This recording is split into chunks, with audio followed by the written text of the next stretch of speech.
It, one person is asking about middle school and high school kids in Mhm. particular, and you referenced before the idea that we're starting too late with our older kids. Can you Mm. speak to how you would address that with parents of middle school and high school youth? Like yeah, so I think the question is what do you do if they feel that way? And I think Yeah.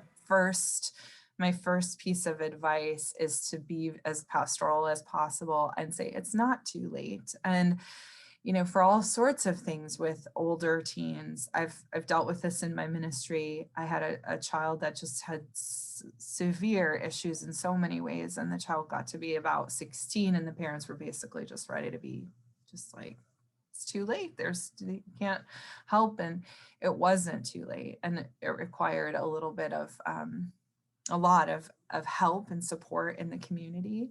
But to be able to address, is it grief? Is it that I wished I had done these things and now my child is old and I wish that I could turn back the clock?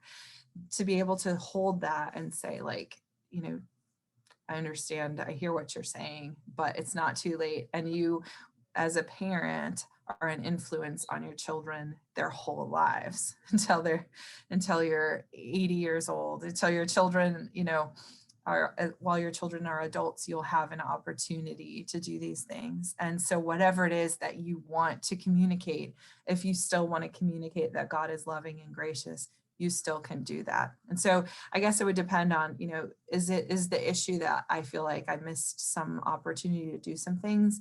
Just start with where you are now. But if you want to take a moment to hold that grief and the sorrow, to do that. So again, it's like that's a quick answer on a question that we could probably dive much deeper into, but that's where I would start.